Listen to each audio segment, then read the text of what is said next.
എല്ലാവർക്കും welcome to പുതിയൊരു വീഡിയോയിലേക്ക്. എല്ലാവരും പേജ് നമ്പർ 145 എടുക്കുക. വർക്ക്ഷീറ്റ് 6.1. ഓക്കെ, വർക്ക്ഷീറ്റ് 6.1 145-ാമത്തെ പേജിലാണ് നമ്മൾ കാണുന്നത്. കുറച്ച് ജീവജാലങ്ങളുടെ പെക്യൂലിയാരിറ്റി നമുക്ക് തന്നിട്ടുണ്ട്. കുറച്ച് ജീവജാലങ്ങളുടെ പ്രത്യേകതകൾ നമ്മളുടെ അടുത്തേക്ക് തന്നിട്ടുണ്ട്. ഈ പ്രത്യേകതകൾ വെച്ച് ഇത് ഏത് ഫൈലത്തിലുള്ളത് അല്ലെങ്കിൽ ഏത് ഗ്രൂപ്പിലുള്ളവയാണെന്ന് കണ്ടെത്തുകയും അവയുടെ ഉദാഹരണങ്ങൾ കണ്ടെത്തുകയും ചെയ്യുവാനാണ് നമ്മളോട് പറഞ്ഞിരിക്കുന്നത്. ഓക്കെ, ഒന്നാമതായിട്ട് തന്നിരിക്കുന്ന ജീവജാലത്തിൽ ഏതാണെന്ന് ചോദിച്ചാൽ അതിൻ്റെ പെക്യൂലിയാരിറ്റി ആയിട്ടുള്ള അതിൻ്റെ ആ ഒരു പ്രത്യേകതയാണ് നമുക്ക് തന്നിരിക്കുന്നത്. എന്താണ്? Marine organism with a spiny body എന്നാണ് ഇവിടെ പറഞ്ഞിരിക്കുന്നത്. അപ്പോൾ നമ്മൾ ഈ മോളിൽ പഠിച്ചിരിക്കുന്ന ഇലിസ്ട്രേഷൻ 6.3 ABC ഇവയിൽ നിന്നും ഈ marine organism with a spiny body എന്നുള്ളത് ഏത് ജീവിയാണ് എന്ന് നോക്കുക. അതായത് മുള്ളുകളുള്ള ശരീരത്തോടു കൂടിയ സമുദ്രജീവി, അത് ഏത് ഗ്രൂപ്പിൽ പെടുന്നവയാണ് എന്ന് നോക്കുക. അപ്പോൾ നമ്മൾ 144-ാമത്തെ പേജിലേക്ക് വന്നാൽ ആ മുള്ളുകളോട് കൂടിയ എന്താണ് ശരീരത്തോടു കൂടിയ സമുദ്രജീവിയായിട്ട് നമുക്ക് കാണുവാനായിട്ട് ഇവിടെ തന്നിരിക്കുന്നത് ഏതാണ്? എക്കിനോഡെർമെറ്റ എന്ന് പറയുന്ന ജീവജാലങ്ങളാണ്. എക്കിനോഡെർമെറ്റ എന്ന് പറയുന്ന ജീവജാലത്തെയാണ് എന്തായിട്ട് ഇവിടെ തന്നിരിക്കുന്നത്? മുള്ളുകളോട് കൂടിയ സമുദ്രജീവിയായിട്ട് നമുക്ക് തന്നിരിക്കുന്നത്. അത് മനസ്സിലായെന്ന് തോന്നുന്നു. അതിന് ഉദാഹരണമായിട്ട് നമുക്ക് തന്നിരിക്കുന്ന ഏതെല്ലാമാണ്? ഇവിടെ എക്സാമ്പിൾ തന്നിട്ടുണ്ട് ഈ വർക്ക്ഷീറ്റിനകത്ത് തന്നെ. സീ ഉറിച്ചിൻ ആൻഡ് സ്റ്റാർ ഫിഷ്, അല്ലെങ്കിൽ അതിന് മറ്റു പറയുന്ന ഒരു പേര് ഏതാണ്? കടൽ ചേനയും നക്ഷത്ര മത്സ്യവുമാണ് അതിന് ഉദാഹരണമായിട്ട് നമുക്ക് തന്നിരിക്കുന്നത്. ഇനി നമുക്ക് തന്നിരിക്കുന്നത് രണ്ടാമത്തെ ജീവജാലത്തിൻ്റെ പേരാണ് തന്നിരിക്കുന്നത്. ഈ രണ്ടാമത്തേന് നമുക്ക് ഒരു പെക്യൂലിയാരിറ്റി തന്നിട്ടില്ല. മറിച്ച് അവിടെ എന്താണ് തന്നിരിക്കുന്നത്? ആ ഫൈലം അല്ലെങ്കിൽ ആ ഗ്രൂപ്പിൻ്റെ പേരാണ് പറഞ്ഞിരിക്കുന്നത്. ഗ്രൂപ്പിൻ്റെ പേരായിട്ട് നമ്മളോട് പറഞ്ഞിരിക്കുന്നത് എന്താണ് എന്ന് നിങ്ങൾക്കറിയാമല്ലോ. എന്താണ് പറഞ്ഞിരിക്കുന്നത്? നമ്മളോട് പറഞ്ഞിരിക്കുന്ന പേര് എന്താണെന്ന് ചോദിച്ചു കഴിഞ്ഞാൽ നിമാറ്റോഡ എന്ന് പറയുന്ന ഗ്രൂപ്പിനെയാണ് നമുക്ക് തന്നിരിക്കുന്നത്. ഈ നിമോറ്റോഡയുടെ പ്രത്യേകത എന്തായിട്ടാണ് നമ്മൾക്ക് ഇവിടെ കാണപ്പെടുവാനായിട്ട് സാധിച്ചിരിക്കുന്നത്? നിമോറ്റോഡയുടെ പ്രത്യേകത എന്താണ്? ലോങ് ആൻഡ് റൗണ്ട് ബോഡീഡ് വേം എന്നാണ് നമ്മൾ പറഞ്ഞിരിക്കുന്നത്. എന്താണ്? നീണ്ട് ഉരുണ്ട ശരീരമുള്ള വിരകൾ എന്നുള്ളവയാണ് അവയുടെ പ്രത്യേകതയായിട്ട് അവിടെ നമുക്ക് എഴുതി ചേർക്കേണ്ടതായിട്ട് തന്നിരിക്കുന്നത്. ഏതാണ് നീണ്ട് ഉരുണ്ട ശരീരമുള്ള വിരകൾ എന്ന് പറയുന്നത്? ഏതാണ്? നിമാറ്റോഡയാണ്. അവയ്ക്ക് ഉദാഹരണമായിട്ട് നമ്മളോട് നമുക്ക് തന്നിരിക്കുന്നത് ഏതെല്ലാമാണ്? നിമോറ്റോഡയ്ക്ക് ഉദാഹരണമായിട്ട് നമുക്ക് തന്നിരിക്കുന്ന ജീവജാലം ഏതാണ്? 143-ാമത്തെ പേജിൽ ഇലിസ്ട്രേഷൻ 3A ഏറ്റവും അവസാനമായിട്ട് തന്നിട്ടുണ്ടല്ലോ. ഏതൊക്കെയാണ്? ഒന്ന് റൗണ്ട് വേം, രണ്ടാമത് ഹുക്ക് വേം, മൂന്നാമത് പിൻവേം. അതായത് പിൻവേം എന്ന് വെച്ച് കഴിഞ്ഞാൽ എന്താണ്? കൃമി എന്ന് പറയും. ഓക്കെ, ഹുക്ക് വേം എന്ന് വെച്ച് കഴിഞ്ഞാൽ എന്ത് പറയും? കൊക്കോ പുഴു എന്ന് പറയും. റൗണ്ട് വേം എന്ന് വെച്ചാൽ എന്ത് പറയും? ഉരുണ്ട വിര എന്ന് പറയും. എനിക്ക് തോന്നുന്നു ഈ ഭാഗം നിങ്ങൾക്ക് മനസ്സിലായി എന്ന് തോന്നുന്നു. ഇനി നമ്മൾ പോകുന്നത് ഏതാണ്? ഈ വർക്ക്ഷീറ്റിൽ മൂന്നാമതായിട്ട് തന്നിരിക്കുന്ന ജീവിയുടെ പ്രത്യേകതയാണ് അല്ലെങ്കിൽ അതിൻ്റെ പെക്യൂലിയാരിറ്റിയാണ് നമുക്ക് തന്നിരിക്കുന്നത്. Aquatic organism with minute pores through out there body എന്നാണ് പറഞ്ഞിരിക്കുന്നത്. എന്താണ് നമ്മളോട് പറഞ്ഞിരിക്കുന്നത്? അക്വാട്ടിക് ഓർഗാനിസം, അതായത് എന്താണ്? ശരീരത്തിലാകമാനം സൂക്ഷ്മ സുഷിരങ്ങളുള്ള ജലജീവികൾ എന്നാണ് പറഞ്ഞിരിക്കുന്നത്. ഏതാണ് അതിന് ഉദാഹരണമായിട്ട് നമുക്ക് അതിനെക്കുറിച്ച് പറഞ്ഞിരിക്കുന്നത്? എവിടെയാണ്? 143-ാമത്തെ പേജിലേക്ക് നിങ്ങളൊന്ന് പോയി നോക്കിക്കേ. 143-ാമത്തെ പേജിൽ നമുക്ക് കാണുവാനായിട്ട് സാധിക്കും ആ ജീവജാലത്തിൻ്റെ പേര്. എന്താണ് ആ ജീവജാലത്തിൻ്റെ പേരായിട്ട് തന്നിരിക്കുന്നത്? ഏറ്റവും 143-ാമത്തെ പേജിൽ ഏറ്റവും ആദ്യം, അതായത് ഇലിസ്ട്രേഷൻ 6.3-യുടെ തുടക്കത്തിൽ തന്നെ തന്നിരിക്കുന്ന ആ ജീവിയുടെ പേരെന്താണ്? പോറിഫെറ എന്നാണ് പറഞ്ഞിരിക്കുന്നത്. ഈ പോറിഫെറയുടെ പ്രത്യേകത എന്താണ്? പോറിഫെറയുടെ പ്രത്യേകത എന്താണെന്ന് ചോദിച്ചാൽ അവയുടെ ശരീരത്തിലാകമാനം സൂക്ഷ്മ സുഷിരങ്ങളുള്ള ജീവജാലങ്ങളെയാണ് എന്ത് എന്ന് പറയുന്നത്? പോറിഫെറ എന്ന് പറയുന്നത്. അതിന് ഉദാഹരണം എക്സാമ്പിൾ ഏതാണ്? സ്പോഞ്ച് എന്ന് പറയുന്ന ജീവജാലം അതിന് ഏറ്റവും നല്ല ഉദാഹരണമായിട്ട് നമുക്ക് എടുക്കാവുന്നതാണ്. ഇനി നമുക്ക് തന്നിരിക്കുന്നത് ഒരു ഉദാഹരണം മാത്രമാണ് തന്നിട്ടുള്ളൂ, സ്നെയിൽ ആൻഡ് ഒക്ടോപ്പസ്. അപ്പോൾ സ്നെയിൽ ആൻഡ് ഒക്ടോപ്പസ് എന്ന് പറഞ്ഞാൽ അത് ഏത് വർഗത്തിൽപ്പെട്ട ജീവജാലമാണ് എന്ന് നിങ്ങൾക്കറിയാമല്ലോ. ഏതാണ്? മൊളസ്ക എന്ന് പറയുന്ന ആ ഫൈലത്തിലുള്ള ജീവജാലമാണ്. ഏത്? സ്നെയിലും ഒക്ടോപ്പസും എല്ലാം കൂടി വരുന്നത് മൊളസ്ക എന്ന് പറയുന്ന ആ ജീവജാലങ്ങളാണ്. അവയുടെ പ്രത്യേകത എന്താണ്? സോഫ്റ്റ് ബോഡി, അതായത് വളരെ മൃദുവായിട്ടുള്ള ശരീരം. പിന്നെ എന്താണ് അതിനകത്തുള്ളത്? In most organisms a shell made of calcium carbonate covers the body. സാധാരണയായിട്ട് ഈ ജീവജാലങ്ങളുടെ എല്ലാം ഏതാണ്? മൊളസ്ക ഫൈലത്തിലുള്ള ജീവജാലങ്ങളുടെ എല്ലാം ശരീരം എന്തുകൊണ്ടാണ്? കാൽസ്യം കാർബണേറ്റിൻ്റെ ഒരു കവചം കൊണ്ട് എന്താണ് ചെയ്യുന്നത്?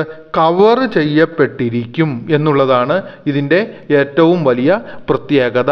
ഇനി നമ്മൾ പഠിക്കുവാൻ പോകുന്നത് ഏതാണ്?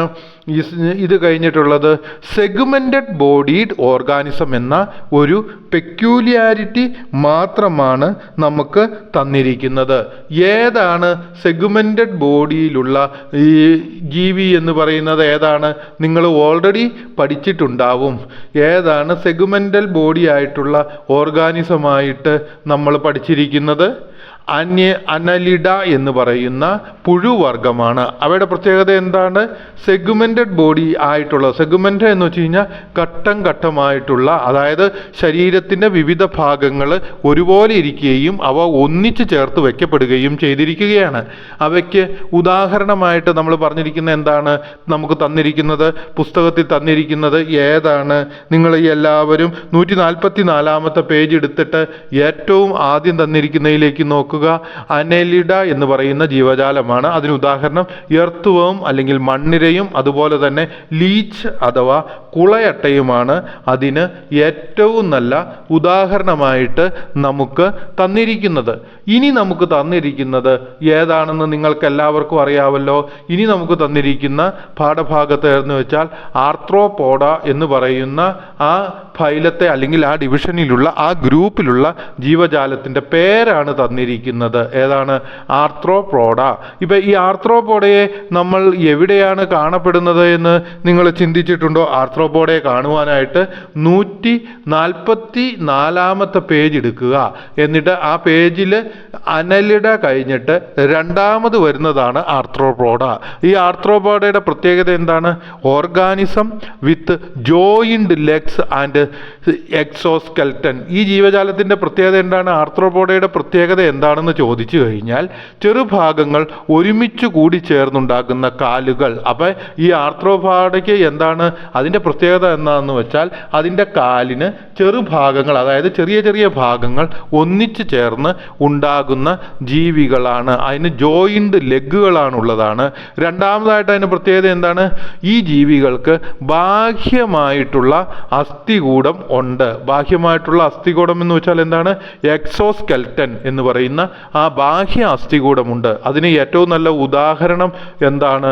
ഉദാഹരണമായിട്ട് നമുക്ക് തന്നിരിക്കുന്നത് പ്രോൺസ്, ക്രോക്രോച്ച്, സ്ക്രാബ് എന്നുള്ളവയാണ്. എന്താണ് ക്രോക്രോച്ച് എന്ന് വെച്ച് കഴിഞ്ഞാൽ നിങ്ങൾക്കറിയാം, പാറ്റ എന്ന് പറയും. പ്രോൺസ് എന്ന് വെച്ചാൽ എന്താണ്?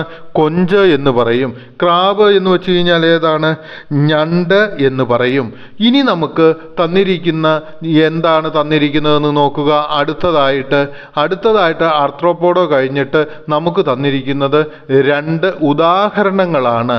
നിങ്ങളൊന്ന് നോക്കിക്കേ, ഏതാണ് ആ ഉദാഹരണങ്ങളെ എന്ന് നമുക്ക് തന്നിരിക്കുന്ന 2 ഉദാഹരണങ്ങൾ ഏതെല്ലാമാണെന്ന് ചോദിച്ചാൽ, ഒന്നാമതായിട്ട് നമുക്ക് തന്നിരിക്കുന്നത് ഏത് വേമിനെ കുറിച്ചാണ് പറഞ്ഞിരിക്കുന്നത്? ഇവിടെ തന്നിരിക്കുന്നത് എന്താണ്?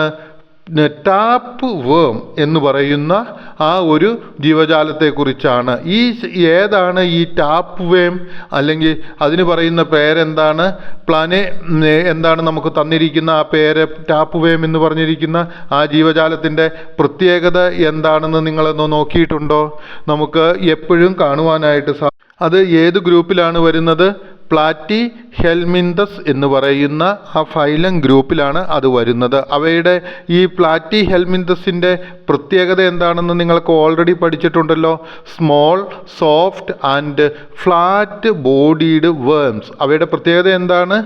ചെറുതും എന്താണ് ചെറുതായിരിക്കും, മൃദുവായതും പരന്ന ശരീരവുമുള്ള വിരകളാണ്. അവയ്ക്ക് ഉദാഹരണമായിട്ട് നമുക്ക് തന്നിരിക്കുന്നത് ഏതെല്ലാമാണ്? പ്ലനേറിയ എന്ന് പറയുന്ന ഒന്നുണ്ട്, രണ്ടാമത് ഏതാണ്? ടാപ്പ് വേം അല്ലെങ്കിൽ നാടവിര എന്ന് പറയുന്ന ഒന്നുണ്ട്, മൂന്നാമതായിട്ട് നമുക്ക് തന്നിരിക്കുന്നത് ഏതാണ്? ഫ്ലൂക്ക് എന്ന് പറയുന്ന ജീവജാലമാണ്. എനിക്ക് തോന്നുന്നു ഈ ഭാഗവും, അതായത് പ്ലാറ്റി ഹെൽമിന്തസ് എന്ന് പറയുന്ന ഈ ജീവജാലത്തെക്കുറിച്ചുള്ള നിങ്ങളുടെ ഈ പാഠഭാഗം നിങ്ങൾക്ക് മനസ്സിലായി എന്ന് ഞാൻ വിചാരിക്കുകയാണ്. ഇനി നമ്മൾ പോകുന്നത് ഏതാണ്? അടുത്തതായിട്ട് ഇതിൻ്റെ അകത്ത് തന്നിരിക്കുന്നത് ഏതാണ്?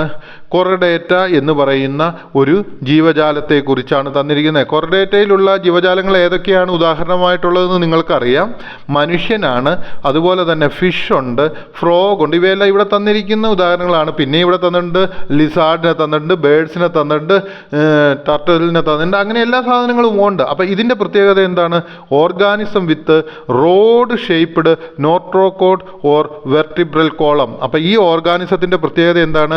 അവയ്ക്ക് ദണ്ട് പോലെയുള്ള നോട്രോകോഡ് ഉണ്ട് എന്നുള്ളതാണ് ഇതിൻ്റെ ഒരു പ്രത്യേകത. അതായത് ദണ്ഡാകൃതിയിലുള്ള നോട്രോകോഡ് ഉണ്ട്. അതുപോലെ തന്നെ അല്ലെങ്കിൽ അവ എങ്ങനെയുള്ളവയാണ്? നട്ടലുള്ളവയായിരിക്കും. ഓക്കെ, ഈ നോട്രോകോഡുള്ള ഈ കോർഡേറ്റ ജീവജാലങ്ങളെക്കുറിച്ച് നോട്രോകോഡും നട്ടലും എന്നുള്ള ആ ഒരു ഭാഗമുണ്ടല്ലോ, ഒരു ടെക്സ്റ്റ് ബുക്കിനകത്ത് ഇതിൻ്റെ തൊട്ടപ്പുറത്ത് തന്നെ കിടക്കുന്നുണ്ട്. ഈ ഭാഗം നമ്മൾ കാണുന്നത് ഏതാണ്? 145-ാമത്തെ പേജിലാണ്. അതിൻ്റെ തൊട്ടടുത്ത് തന്നെ നോട്രോകോഡ് ആൻഡ് വെർട്ടിബ്രൽ കോളം എന്ന് പറയുന്ന ആ ഒരു പാരഗ്രാഫിൽ ഈ നോട്രോകോഡിനെ കുറിച്ചും വെർട്ടിബ്രൽ കോളത്തെക്കുറിച്ചും കൃത്യമായിട്ട് അവയിലുള്ള ജീവികളെക്കുറിച്ചും പറഞ്ഞിട്ടുണ്ട്. ആ വീഡിയോ പ്രീവിയസ് വീഡിയോയിലുണ്ട്. ഇനി സംശയമുള്ളവർ അത് കാണുക. എനിക്ക് തോന്നുന്നു ഇപ്പം നിങ്ങൾക്ക് വർക്ക് ഷീറ്റ് 6.1 മനസ്സിലായെന്ന് തോന്നുന്നു. ഇനി അടുത്ത വീഡിയോയിലേക്ക് നമുക്ക് പോകാം.